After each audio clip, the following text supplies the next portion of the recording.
Assalamualaikum warahmatullahi wabarakatuh. Alhamdulillahirabbil alamin. Wassalatu wassalamu ala asrafil anbiya'i wal mursalin wa ala alihi wa ashabihi ajma'in. Amma ba'du. Perkenalkan, nama saya Rahman Al-Badali, mahasiswa Ilmu Hadis Universitas Ahmad Dahlan, NIM 2002708. Pada kesempatan kali ini kita akan mencoba untuk melakukan takhrij hadis menggunakan salah satu dari software hadis, yaitu Mawsu'atul Hadis dan Ensiklopedia Hadis.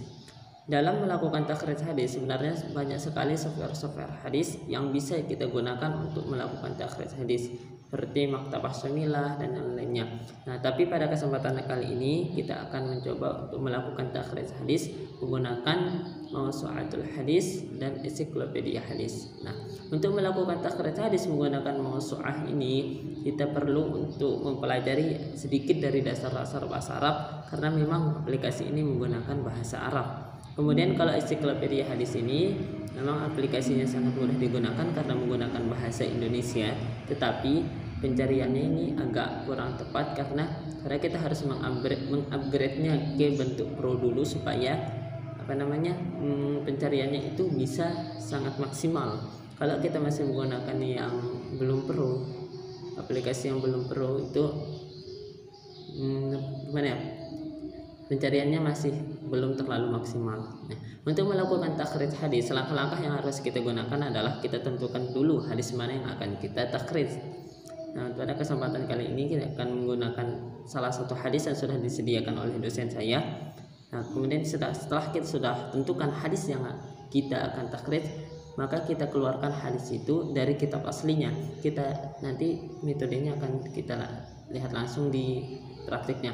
Kita keluarkan dari kitab aslinya, kemudian setelah itu kalau kita sudah dapat hadis dari kitab aslinya, kita keluarkan sanad-sanad hadis tersebut, kemudian kita teliti sanad-sanadnya, kita lihat ketersambungan sanadnya, kita lihat bagaimana komentar-komentar ulama terhadap para perawi-perawi hadis tersebut. Nah, barulah nanti kita dapat menyimpulkan sanad hadis tersebut apakah sahih, hasan, atau dhaif dan sebagainya.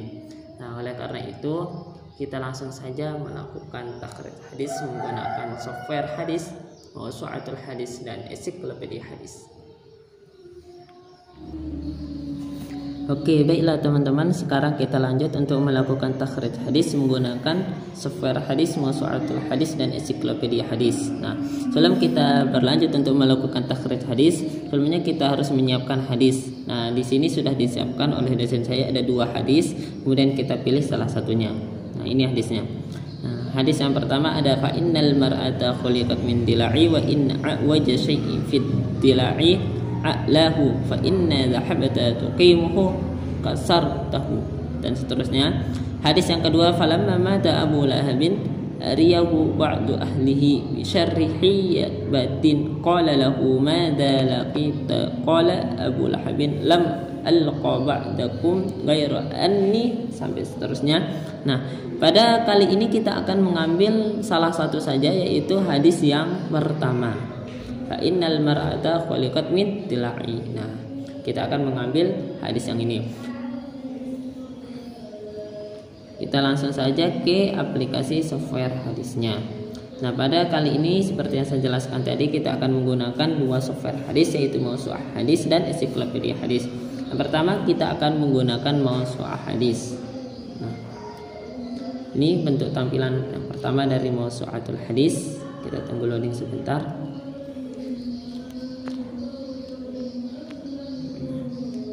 Aduh, ternyata tidak bisa. Ada masalah. Nah, alhamdulillah sudah bisa. Nah, di aplikasi software Mawsu'ah Hadis ini ada beberapa fitur. Yang pertama ada aqsam, ada al-kitab, ada al-muallifin, dan ada arwah. Nah, mohon maaf kalau salah baca ya. Yang pertama al-aqsam ini fungsinya untuk mencari hadis menggunakan nomor hadis. Yang kedua al-kitab, nah ini isinya kitab-kitab hadis, ya, kitab-kitab hadis. Nah, yang ketiga ada al-muallifin, ini ada muallif hadis, muallif kitab hadis. Nah, yang ketiga ada di sini kita bisa mencari perawi-perawi hadis. Nah, mulai dari Adam bin Sulaiman, Adam bin Abdurrahman bin Muhammad bin Shu'aib. Nah, ini kita bisa mencari biodata hadis, biodata perawi hadis. Oke, kita langsung saja untuk melakukan takhrij hadis, langsung saja kita klik tombol 3 yang ada di sebelah kanan. Oh ya, sebelum lanjut, pada kesempatan kali ini kita akan melakukan takhrij hadis sesuai dengan tabel takhrij hadis yang sudah disediakan oleh dosen saya. Nah, tabelnya seperti pada gambar berikut ini. Nah, pada tabel ini yang akan kita cari yang pertama adalah kita mencari atau kita mengeluarkan hadis ini dari kitab aslinya. Kita berdasarkan nomor hadis, kemudian kitabnya kitab apa, kemudian ada muhaddisnya. Nah, kemudian setelah kita keluarkan beberapa hadis dari kitab aslinya, nah, kemudian kita akan mentakhrij hadisnya, kita mengeluarkan sanadnya. Nah, kemudian kita tulis pada tabel berikut ini yang sudah disediakan ini. Nah, kita akan menulis perawi-perawi hadis, kemudian tempat hidupnya di mana, dia meninggal pada tahun apa, tahun berapa, julukan atau kunyahnya apa. Kemudian kita juga akan meneliti apakah dia benar antara rawi yang satu dan rawi yang lain ini adalah merupakan ada hubungan guru dan muridnya. Kemudian kita juga akan meneliti tabaqat atau tingkatan perawi tersebut, apakah dia termasuk sahabat, tabi'in atau tabi'in kalangan tua atau kalangan biasa atau kalangan muda dan sebagainya.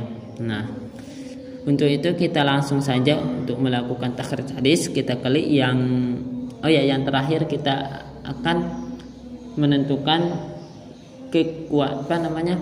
kedabitan dari perawi hadis tersebut berdasarkan komentar dari ulama-ulama yang lain. Misalkan syekh ini dia siqah menurut Imam Ibn Hajar Al-Asqalani dan atau imam-imam yang lain. Nah, nanti kita akan teliti, nanti kita akan bisa lihat menggunakan aplikasi software hadis yang akan kita gunakan pada kesempatan kali ini. Kita langsung saja kita klik garis 3 yang ada di pojok kanan atas. Nah, untuk mencari hadis yang akan kita takhrij, kita langsung saja ke al-bahsu di pencariannya. Nah, tadi kita tulis hadis, penggalan hadis. Nah, karena hadisnya sudah kita siapkan, sudah ada, kita copy paste saja biar menyingkat waktu. Kita copy paste saja hadisnya. Nah, kita tempel, kita hilangkan tanda komanya biar dia bisa langsung melakukan pencarian. Karena kalau tidak ada tanda koma, nanti biasanya pencariannya itu tidak pas. Nah, oke, kita cari. Nah, sini ada beberapa hadis yang berasal dari kitab-kitab hadis. Nah, ada dari kitab Musnad Ibnu Abi Syaibah, Sahih Bukhari, Sahih Muslim, Sunan Al-Kibri An-Nasa'i, Musnad Abi Ya'la Al-Musuli dan yang lain-lainnya. Tapi pada kali ini sesuai perintah yang ada di kolom takhrij hadis tadi, kita akan mengambil hadis-hadis yang berasal dari kutubut tis'ah atau kitab hadis yang 9. Nah, di antaranya yang ada di sini adalah ada Sahih Bukhari, Sahih Muslim, ya kutubus sittah ya. Kutubut tis'ah, tis'atun. Kita akan mengambil dari Sahih Bukhari, Sahih Muslim dan An-Nasa'i. Nah, sedangkan yang lain tidak kita ambil karena kita akan hanya mengambil dari yang referensi tadi. Nah, ada 3 di sini, ada Sahih Bukhari nomor hadis 3104. Nah, ini berada pada babul khalqi adamus salatu alaihi. Nah, ini babu khalqi adamus salawatillahi alaihi. Ini pada bab ini nomor hadis 3104. Nama hadisnya Imam Al-Bukhari. Kemudian pada Sahih Muslim nomor hadis 2679 pada babul wasiyati bin nisa'i. Nah, pada Sahih Muslim. Sedangkan pada Sunan An-Nasa'i nomor hadisnya adalah 8799 pada bab al-wasiyatu bin nisa'i, sama kayak Sahih Muslim. Kita langsung saja untuk melakukan takhrij. Pada kali ini kita akan mengambil untuk kita takhrij itu yang dari Sahih Al-Bukhari nomor hadis 3104. Yang pertama adalah kita mengeluarkan perawi-perawi hadis. Nah, siapa saja perawinya? Nah, ini ar-rawi ini ada. Yang pertama ada Muhammad bin A'la bin Karib, ada Musa bin Hizam, ada Husain bin Ali bin Al-Walid, ada Zaidah bin Qudamah, ada Maisarah bin Umar, ada Sulaiman, ada Abdurrahman bin Sakhar atau Ibn Abu Hurairah. Nah, ini perawi-perawi hadisnya. Kemudian kita akan lihat apakah perawi-perawi hadis ini muttasil atau tidak. Yang pertama sebelum kita lanjut, sedikit info saja. Pada hadis ini ada dua jalur periwayatan. Ada dari Muhammad bin Al-Ala bin Karib dan Musa bin Hizam. Nah, mereka berdua ini sama-sama murid dari Husain bin Ali bin Al-Walid. Jadi mereka berdua ini bukan guru dan murid, tapi sama-sama berguru di Husain bin Ali bin Al-Walid. Ada dua jalur periwayatan hadis. Nah, kita langsung saja untuk mengisi kolom-kolom yang berikutnya. Yang pertama kita akan melihat masing-masing perawi ini tinggalnya di mana, tahun kematiannya di mana, dan yang lain sebagainya. Yang pertama Muhammad bin Al-Ala bin Karib. Kita langsung pencet saja. Nah, namanya adalah Muhammad bin Al-Ala bin Karib. Nah, beliau meninggal Tufa'am pada tahun 248 Hijriah. Asyafi ini adalah beliau tempat tinggalnya adalah Al-Kufah. Nah, kita bahas satu-satu. Al-Ism ini adalah nama lengkap beliau adalah Muhammad bin Al-Ala bin Karib Asy-Syahrah. Beliau terkenal dengan Muhammad bin Al-Ala bin Al-Hamdani. Nah, kemudian yang lain sebagainya. Asyafi beliau hidup di Kufah. Beliau lahir pada tahun 161 Hijriah, kemudian meninggal pada tahun 248 Hijriah. Untuk mengetahui kunyah beliau, kita menggunakan aplikasi ensiklopedia hadis. Nah, ada ensiklopedia hadis ini. Kita langsung saja kayak tadi. Kita klik pencarian. Kok tidak bisa ya? Kita copy paste dulu hadisnya. Sampai sini saja sudah cukup. Salin. Nah, kemudian kita paste. Nah, kita cari di Sahih Bukhari. Kita langsung saja cari di Sahih Bukhari.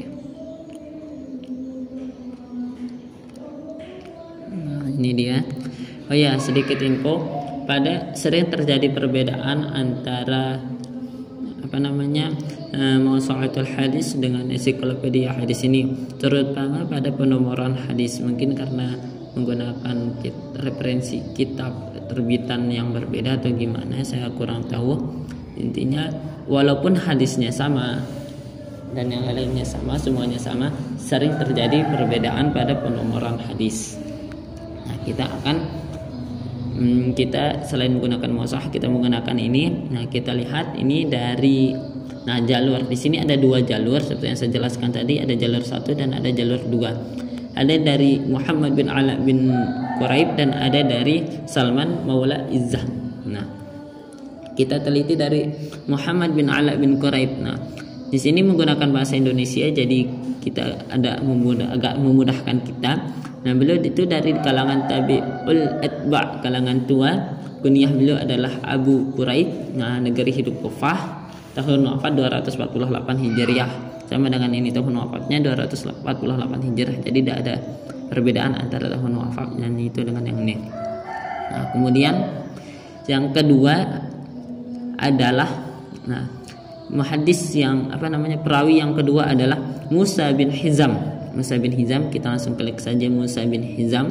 Nah, Musa bin Hizam beliau tinggal di Asyafi di Balkan. Balkhah itu Balkan ya, Balkan Tarmaz.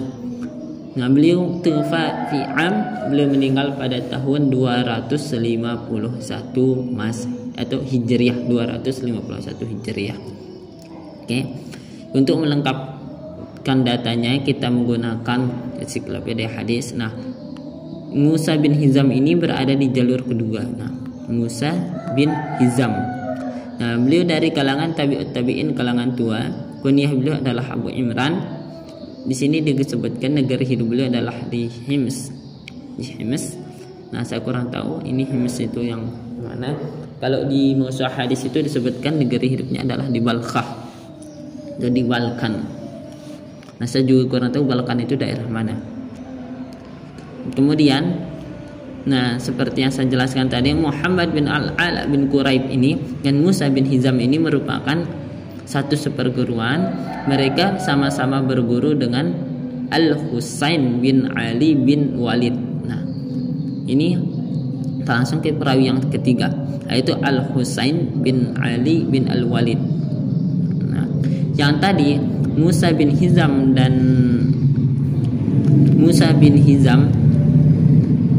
dan Muhammad bin Al-Ala bin Quraib ini merupakan murid. Mereka berdua ini adalah murid dari Al-Husain bin Ali bin Al-Walid. Nanti kita akan ketemukan bukti-buktinya.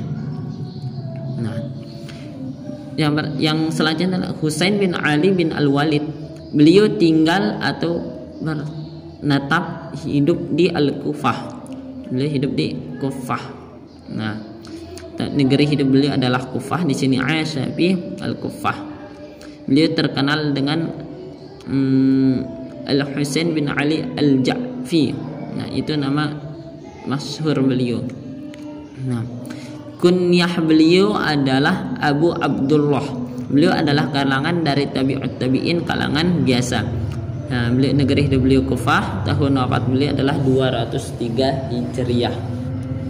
Nah, pada tahun 203 Hijriah. Nah, kemudian sekarang kita akan cari bukti apakah benar seperti yang saya katakan tadi. Husain bin Ali bin Al-Walid ini mempunyai dua murid, yaitu salah satu murid yang meriwayatkan hadis ini yaitu Musa bin Hizam dan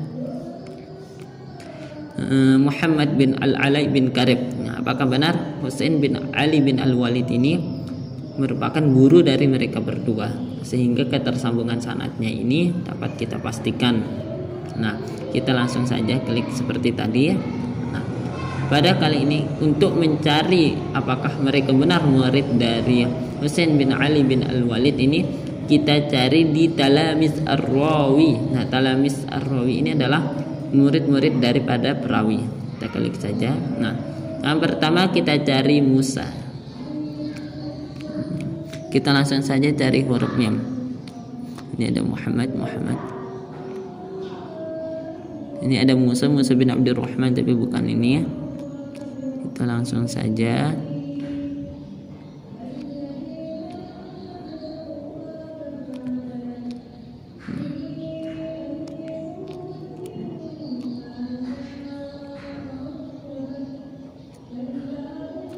Taran ya, Musa bin Hizam dan Muhammad bin Ala. Oke. Kita ulangi, kita cari Musa bin Hizam. Kita cari Musa bin Hizam. Nah, ini ada ketemu Musa bin Hizam. Nah, ini ada Musa bin Hizam. Nah, benar beliau adalah murid dari Husain bin Ali bin Al-Walid. Kemudian kita cari Muhammad bin Al-Ala'i di huruf mim. Muhammad bin Al-Ala bin Qarib. Nah, benar. Nah, ini beliau adalah murid dari Husain bin Ali bin Al-Walid. Nah, kita pastikan apakah benar Muhammad bin Ali bin Qarib ini mempunyai guru yang namanya Husain bin Ali bin Al-Walid. Nah, kita klik aja. Lalu kita pilih asatidatur rawi. Nah, guru dari perawi. Nah, apakah benar beliau mempunyai guru Husain bin Ali bin Al-Walid? Nah, benar, ini salah satu guru beliau adalah Husain bin Ali bin Al-Walid. Nah, kemudian kita pastikan yang kedua dari Musa bin Hizam. Musa bin Hizam, kita cari guru-gurunya apakah benar ada Musa ada Husain bin Ali. Nah, Husain bin Ali bin Al-Walid paling atas. Nah, benar. Salah satu guru beliau adalah Husain bin Ali bin Al-Walid. Oke, kita lanjut ke perawi berikutnya. Yang perawi berikutnya adalah Zaidah bin Qudamah. Nah, namanya Zaid bin Qudamah. Nah, beliau tinggal di Asyafi di Kufah, tapi beliau meninggal di Ardir Rom. Ardir Rom itu negeri Roma, di tanah Roma. Beliau meninggalnya di Roma. Nah, kita lihat kunyahnya apa? Kita lihat dari sini, dari ensiklopedia hadis. Nah, Zaid bin Qudamah, beliau adalah dari kalangan tabi'in, kalangan tua. Kunyahnya adalah Abu As-Salti, meninggal pada tahun 161 Hijriah. Negara hidup di Kufah seperti yang sudah kita lihat tadi. Nah, kemudian kita akan lihat apakah benar Zaid bin Qudamah ini merupakan guru dari Al-Husain bin Ali bin Al-Walid, dan apakah kita lihat Al-Husain bin Ali bin Al-Walid ini apakah benar murid dari Zaid bin Qudamah. Nah, kita langsung saja melihatnya. Nah, kita lihat salah satu murid. Nah, kita lihat di murid-murid dari Zaid bin Qudamah. Apakah benar ada Husain bin Ali bin Al-Walid? Nah, ternyata benar, ini ada Husain bin Ali bin Al-Walid. Nah, ternyata benar salah satu murid dari Zaid bin Qudamah adalah Husain bin Ali bin Walid. Kemudian kita akan cek apakah benar Husain bin Ali bin Walid ini mempunyai guru namanya Zaid bin Qudamah. Kita lihat di Asatizatul Rawi. Nah, Asatidah Rawi. Kita langsung saja cari huruf za. Nah, benar. Kita langsung saja cari huruf za. Ini ada Zaid bin Abdurrahman. Aduh, kenapa dia? Kita ulangi karena ada gangguan tadi. Nah, kita cari di Asatidah Rawi. Zaid bin Qudamah. Nah, benar, ini ada Zaid bin Qudamah. 1 2 3 4 5 6 7. Nah, urutan ke-7 dari atas, Zaid bin Qudamah. Oke, untuk menyikat waktu kita lanjut saja. Kita lanjut saja ke perawi berikutnya, yaitu Maisarah bin Amr. Maisarah bin Amr. Beliau adalah nama lengkapnya adalah Maisarah bin Amr. Beliau tinggal di Kufah, Asyafi Kufah. Nah, untuk melengkapi data kita pakai ensiklopedia hadis. Maisarah bin Amr adalah kalangan dari tabi'in kalangan tua, negeri hidup Kufah. Nah, pada Maisarah bin Amr ini saya tidak bisa menemukan kunyah dan tahun wafat beliau. Tapi untuk mendukung data-data nanti kita akan melihat apakah beliau benar guru dari Zaid bin Qudamah, dan Zaid bin Qudamah ini apakah benar dari murid Maisarah bin Amr, untuk memastikan data bahwa beliau ini adalah sanadnya muttasil atau tersambung. Oke, kita langsung saja menentukan apakah beliau benar guru dan murid. Nah, yang pertama kita mencari dari Talamis Ar-Rawi, apakah benar Zaid bin Qudamah itu adalah murid dari Maisarah bin Amr. Kita lihat. Nah, sini ditampilkan 3 murid dari Maisarah bin Amr. Salah satu adalah Zaid bin Qudamah yang paling atas. Nah, kemudian kita lihat dari Zaid bin Qudamah tadi, mana dia? Zaid bin Qudamah. Kita lihat guru-guru beliau, apakah benar gurunya, salah satu gurunya adalah Maisarah bin Amr. Nah, kita cari saja, langsung cari huruf mim. Langsung cari huruf mim untuk mempersingkat. Nah, kita lihat. Nah, benar ini. Nah, ini saya taruh paling atas, Maisarah bin Amr. Nah, jadi benar salah satu guru dari Zaid bin Qudamah adalah Maisarah bin Amr. Lihat di paling atas ada Maisarah bin Amr. Nah, oke, berarti kedua sanad ini mutasil dan mereka termasuk guru dan murid. Kemudian kita lanjut ke Salman. Nah, nama beliau adalah Salman. Beliau terkenal dengan Salman Maula Izzah. Nah, Salman Maula Izzah. Kita lanjut untuk melengkapkan data. Kita lihat dari ensiklopedia. Nah, Salman Maula Izzah, beliau dari kalangan dari tabi'in kalangan pertengahan, kunyahnya adalah Abu Hazm, negeri hidup beliau adalah Kufah, beliau wafat pada tahun 101 Hijriyah. Nah, kemudian kita akan memastikan apakah beliau benar guru dan murid dari, apakah benar beliau guru dari Maisarah bin Amr tadi. Nah, langsung saja kita klik Salman. Oke, kita lihat talamiz, kita cari huruf mim, langsung kita cari huruf mim. Nah, benar beliau mempunyai murid namanya Maisarah bin Amr. Berarti beliau adalah guru dari Maisarah bin Amr, yang ada di posisi paling atas. Nah, kemudian kita memastikan lagi untuk lebih meyakinkan apakah benar Maisarah bin Amr ini mempunyai guru namanya Salman Maula Izzah. Nah, kita cari di Asatidatur Rawi. Kita langsung klik saja.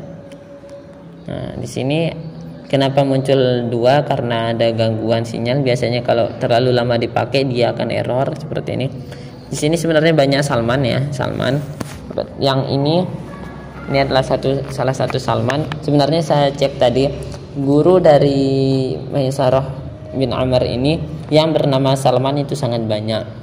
Nah, salah satunya adalah Salman Maula Izzah. Nah, Salman yang ini apakah benar Salman Maula Izzah atau Salman yang mana? Nah, benar, ternyata benar. Yang di sini adalah Salman Maula Izzah. Nah, berarti sanad dari Salman Maula Izzah dan Maisarah bin Amr ini adalah muttasil. Kemudian kita beranjak ke perawi yang terakhir adalah Abdurrahman bin Sakhr atau Abu Hurairah.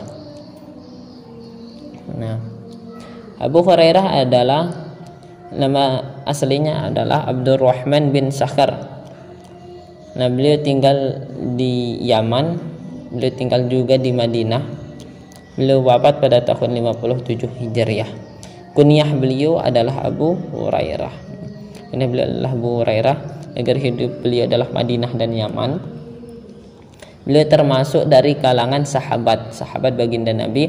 Beliau ini termasuk dari kalangan Ahlus Suffah, golongan orang-orang yang fakir yang tinggal di Masjidil Nabawi. Beliau termasuk orang yang paling banyak meriwayatkan hadis dari baginda Nabi Muhammad SAW. Kita langsung saja cek apakah beliau mempunyai murid yang namanya Salman Maula Izzah. Kita langsung saja cek di Talamiz Ar-Rawi. Oke, kita ulangi Talamiz Ar-Rawi. Kita langsung saja mencari huruf sin biar cepat. Sin, iya. Ini ada Salman, ada Salim bin Rafi'.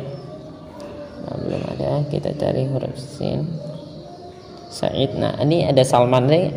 Yang di atas ini ada 2 Salman. Nah, kita cek Salman yang kedua ini apakah ini benar Salman Maula Izzah. Nah, ya ternyata benar. Berarti benar beliau adalah mempunyai murid yang namanya Salman Maula Izzah. Kita cek juga di Salman apakah benar beliau mempunyai guru yaitu Abu Hurairah. Oke. Nah, kita cek di Asatidatur Rawi. Abdurrahman bin Sakhr ada. Kita cari huruf ain, Anas, Jabir, Rabi, Salim. Nah, Abdurrahman bin Sakhr ini ada. Abdurrahman bin Sakhr dari kalangan sahabat. Nah, berarti benar Salman bin Abdurrahman bin Sakhr ini adalah murid dari Salman ini adalah murid dari Abdurrahman bin Sakhr. Oke. Saya simpulkan bahwa sanad ini adalah muttasil mulai dari Muhammad bin Al-Ala bin Karib, Musa bin Hizam. Beliau ini merupakan sama-sama murid dari Husain bin Ali bin Al-Walid. Nah, Husain bin Ali bin Al-Walid ini memang benar murid dari Zaid bin Qudamah. Nah, Zaid bin Qudamah ini memang benar murid dari Maisarah bin Amr. Kemudian Maisarah bin Amr ini memang benar murid dari Salman Maula Izzah. Nah, Salman Maula Izzah ini merupakan murid dari Abdurrahman bin Sakhr. Nah, dan Abdurrahman bin Sakhr ini adalah dari kalangan sahabat. beliau termasuk golongan ahli sufah yang tinggal di Masjidil Nabawi. Kemudian yang terakhir kita akan menentukan kualitas masing-masing perawi, kedabitan masing-masing perawi. Nah, untuk melihat kedabitan masing-masing perawi kita langsung saja klik perawinya. Nah, kita untuk menentukan kedabitannya kita cari di Al-Jarh wa Ta'dil. Ini paling bawah Al-Jarh wa Ta'dil. Nah, sini ada beberapa komentar ulama dari Abu Al-Abbas bin Aqdah Al-Kufi, dan Abu Hatim Ar-Razi yang mengatakan saduq, ada Abu Hatim bin Hibban Al-Busti. Nah, tapi sini saya akan mengambil pendapat dari Ibnu Hajar Al-Asqalani. Nah, sini Ibnu Hajar Al-Asqalani mengatakan beliau adalah siqah hafiz. Nah, yang saya tulis di tabel adalah semua pendapat dari Ibnu Hajar Al-Asqalani. Nah, pada Muhammad bin Al-Ala bin Karib ini Ibnu Hajar Al-Asqalani berpendapat bahwa beliau adalah siqah hafiz. Yang berarti siqah itu artinya kuat, hafiz itu hafalannya bagus. Hafiz. Ada juga yang berpendapat hafiz itu hafalannya bagus. Hafiz itu kalau di mustalah hadis adalah hafal sekian ribu hadis. Nah, kemudian ada Musa bin Hizam. Nah, kita langsung cari di Jarh wa Ta'dil. Nah, Musa bin Hizam menurut dari Ibnu Hajar Al-Asqalani beliau adalah siqah faqih abid. Siqah hafalannya bagus. Faqih itu mengerti dalam ilmu yang dia tekuni. Abid itu adalah arti ahli ibadah. Nah, adapun menurut pendapat ulama lain seperti Ahmad bin Syaib An-Nasai adalah berada siqah, seperti pendapat Az-Zahabi siqah abid da'iyah ila sunnah. Nah, pendapat Abu Hatim bin Hibban Al-Busti adalah kana fi abda amrahu yantahilu al-arja sum'anallah bi Ahmad bin Hanbal wa ihtis sunnah wa zahab anha. Berarti ini saya simpulkan pendapat ulama beliau adalah kesimpulannya adalah siqah. Nah, kemudian Husain bin Ali bin Al-Walid. Nah, Husain bin Ali Al-Walid dilihat Jarh wa Ta'dilnya. Nah, seperti biasa saya akan mengambil pendapat dari Ibnu Hajar Al-Asqalani. Sini Ibnu Hajar Al-Asqalani berpendapat beliau adalah siqah abid. Siqah abid. Nah, sedangkan pendapat ulama lain seperti Yahya bin Mu'in beliau adalah siqah. Ya'qub bin Sufyan Al-Faswi beliau adalah siqah. Atau Abu Abdullah bin Al-Hakim An-Naisaburi al-aqdamu wa ahfazu wa a'rafu bi hadis zaidat min ghairih. Pendapat dari Ahmad bin Hanbal beliau adalah ma ra'ait afdalu min Husain al-Ja'fi wa Sa'id bin Amr. Nah, pendapat ulama-ulama bagus semua terhadap beliau. Nah, ada Ahmad bin Salih bin Al-Jaili beliau siqah wa kana yaqra'ul Qur'an ra'is fihi. Masyaallah. Kemudian ada kita lanjut ke Zaid bin Qudamah. Zaid bin Qudamah, pendapat ulama mengenai beliau adalah kita ngambil pertama pendapat Ibnu Hajar Al-Asqalani. Nah, mana ya? Ibnu Hajar Al-Asqalani berpendapat beliau adalah siqah sabat sahib sunnah. Masyaallah. Pendapat Ahmad bin Sa'ib An-Nasai beliau adalah siqah. Pendapat Abu Zar'ah Ar-Razi beliau adalah siqah. Abu Hatim Ar-Razi beliau adalah siqah sahabah sunnah. Oke, kita lanjut. Intinya beliau adalah siqah ya. Kita lanjut ke Salman. Nah, Salman Maula Izzah, pendapat ulama tentang beliau adalah pendapat Az-Zahabi adalah Kufi Nabil. Pendapat Abu Dawud Abu Dawud, pendapat Abu Dawud tentang beliau adalah siqah. Ahmad bin Hanbal, pendapat Ahmad bin Hanbal adalah siqah. Ahmad bin Salih Al-Jaili berpendapat bahwa beliau adalah siqah. Ibnu Hajar Al-Asqalani berpendapat bahwa beliau adalah siqah. Oke, kita lanjut ke perawi yang lain. Ke Abdurrahman bin Sakhar. Yang terakhir adalah Abdurrahman bin Sakhar atau Abu Hurairah Ad-Dusi. Beliau adalah tergolong sahabat Nabi Muhammad sallallahu alaihi wasallam. Semua sahabat dikatakan sebagai orang yang adil. Nah, jadi insya Allah sanad ini adalah bersambung atau mutasil kepada Nabi Muhammad Sallallahu Alaihi Wasallam. Nah, sekian ini takhrij hadis dari saya. Oke, bila teman-teman itu tadi proses takhrij hadis menggunakan dua aplikasi, yaitu Mawsu'atul Hadis dan Ensiklopedia Hadis. Nah, jika ada kesalahan dari takhrij hadis tadi, tolong dimaafkan karena saya hanyalah manusia biasa dan ilmu saya masih sangat kurang di dalam tentang takhrij hadis ini. Jadi jika ada kesalahan-kesalahan tolong dimaafkan. Mohon kritik dan sarannya kepada dosen pengampu.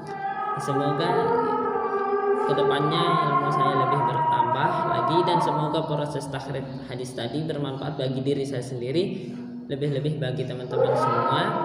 Nah, jika ada kesalahan sekali lagi saya mohon maaf. Billah fi sabilil haq fastabiqul khairat. Wassalamualaikum warahmatullahi wabarakatuh.